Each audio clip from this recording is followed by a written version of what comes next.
The promise of a COVID-19 vaccine has all of us cautiously optimistic of beating this virus that has plagued every community across the globe. We've come a long way in less than a year, and we still have a long way to go. Right now, we are looking at the controversial herd immunity piece of this abstract puzzle. We heard from a proponent, now a journalist who is very much against it and explains why. Christie Ashwanden is a journalist and has been for more than 20 years. Christie, you wrote an article October 21st for Nature, and the article, I want you to really explain the premise of that article, because I know that you'll articulate it better than I will. Sure. I guess the thing that I'd like to start by saying is that herd immunity is not a strategy. It's really puzzling. For my article, I interviewed, probably a dozen infectious disease experts, epidemiologists, people who study infectious disease, not just COVID, but many other infectious diseases before this. And they're all sort of perplexed that herd immunity is being presented by some, you look at it, it's often politicians, it's people with particular political views, but this is not a strategy. We do not live in a population where we can just cordon off people who are vulnerable to this virus. I mean, the other problem is we don't always know in advance. So although it is absolutely the case that older people are more vulnerable than younger people, this is not universally true. And so you don't actually know in advance who's going to get the bad cases, who's going to die. The other problem is you have families that are living together in multi-generational households, you have caregivers. So the idea that you can just somehow prevent certain people but not others from being exposed to the virus, there's just no practical way of doing this. And then I guess the third piece of this is that this is sort of being presented as this dichotomy, like either we protect people from the virus or we have our normal economy. We can't have both. But you cannot have a healthy economy while we have this pandemic raging. And the way to fix the economy is to fix the pandemic. You had cited in the article that you wrote community, a large city, not a community, I'm sorry, but a city in Brazil. And I wanted you to really touch on that and what had happened. Yeah, so there was a study I write about in the piece in Brazil that had an extraordinary number of people dying, being exposed to COVID early on in the pandemic.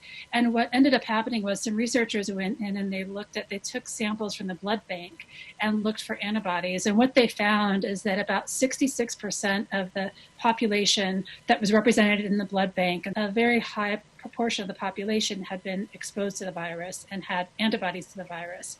And after this, so basically they had this really huge uptick. They had a huge number of deaths early on in the pandemic, and then they had a big drop off, which seems like a good thing. Now, keep in mind that an incredible number of people had to die to get there. So I don't think anyone would look at that and say, wow, this is a great strategy. But what they were saying is wow, it does look like if people get these antibodies and they were calculating it was something like 66% of the population had been exposed, and now they were having a slowdown in cases. And that seemed like, okay, this is showing that herd immunity, once you reach these numbers, that it will slow down. The problem, though, is then shortly after they released these numbers, they started seeing a surge again. And I think this is a really important point, is that once herd immunity is not like this magical point that you reach and then everything's fine and no one gets hurt. What ends up happening is you may have a slowdown in the spread of the virus, but it definitely does not stop. Can you hang with me just 2 minutes? I have to take a break. I want to come back and talk about that particular piece. Saying herd immunity is probably not the best way to put this, because immunity means eradication. And while other infectious diseases may have been eradicated in the past, as you just pointed out, these infectious diseases crop back up. Therefore, they are not completely gone, and we don't know that this one will ever be completely gone. So if you can just stay with me for just 2 minutes, we'll come back and talk some more. Okay, we'll be back. Again, I'm speaking with journalist Christie Ashwanden, who wrote an article on October 21st, or it was published on October 21st, a publication called Nature, and we're talking about herd immunity. And that phrase right there, Christie, seems to be an oxymoron. because immunity means that something would be eradicated. And as we know with other infectious diseases, as you've mentioned already, the measles and smallpox, while we haven't had cases of smallpox, there have been reports of these types of diseases cropping back up. A little bit here and a little bit there. And, you know, they don't ever just go away. For the most part, they are gone. So is there a better way of putting this in relation to COVID-19? And then we can talk about a little bit more about why you don't like exposing the entire population and saying, you don't have to wear a mask unless you could die from it or you're at a greater risk. And that's what proponents of herd immunity are saying we should do. Yeah, I mean, I think the first part of this is what is immunity? And there are still many, many questions we don't have answers to yet about immunity to this particular virus.